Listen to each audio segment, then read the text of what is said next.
Bienvenue dans cette émission. Bonjour Sylvie, bonjour tout le monde. Ça vous Bonjour. parle? Ça vous parle? Oui, ça me parle tout à fait. En fait, je reviens de mon travail et j'ai expliqué justement, donc j'ai 45 ans Oui. et j'ai subi il y a quelques mois une opération donc suite à une tumeur au niveau de l'utérus. Et de ce fait, j'avais toujours eu des rondeurs, mais pas nécessairement le poids que j'ai actuellement. Et j'arrive plus en fait. Je pense que mon corps est bloqué et j'arrive pas à perdre du poids en fait. Mhm. C'est le contraire. Comme monsieur disait, je pense que je reprends presque 1 kilo par mois.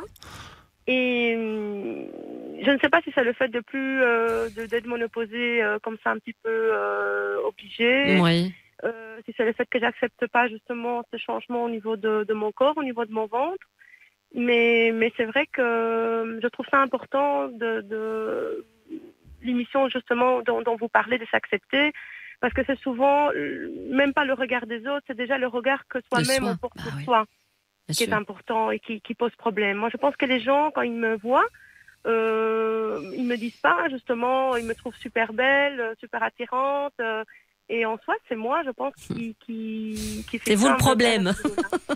Oui, je comprends, Voilà. Manuela. Ben, ça, c'est un exemple Tout à fait, typique. tout à fait. C'est très intéressant parce que justement, comme elle l'indique bien, c'est pas tant le regard des autres, hein, mais c'est son propre regard vis-à-vis de soi-même. Là, on est vraiment au cœur de cette problématique, donc de ce qu'on appelle le conflit de silhouette. C'est comment je me vois en fait dans le miroir, en fait. Quelle est ma perception de mon propre corps? Alors, ce qui était intéressant également ici, c'est que il y avait peut-être déjà un peu de rondeur, mais qui n'était loin d'être problématique. Et puis tout d'un coup, il y a un événement qui se passe dans ce cas-ci, et puis clac, ça commence à se déclencher. Donc, je dirais, mais la cassette, elle était déjà là, mais elle était à bas bruit, si on peut dire. Oui. Donc, elle ne se manifestait pas beaucoup, mais quand même un peu de très très léger surpoids, mais qui passe et on vit très bien avec ça. Et puis tout d'un coup, il y a quelque chose qui se passe. Alors là, ça c'est l'explosion. Hein. Donc voilà, ça c'est un exemple et c'est très bien. Et donc le deuxième facette, c'est bien son propre regard. C'est surtout à ce niveau-là. C'est pas tant les autres.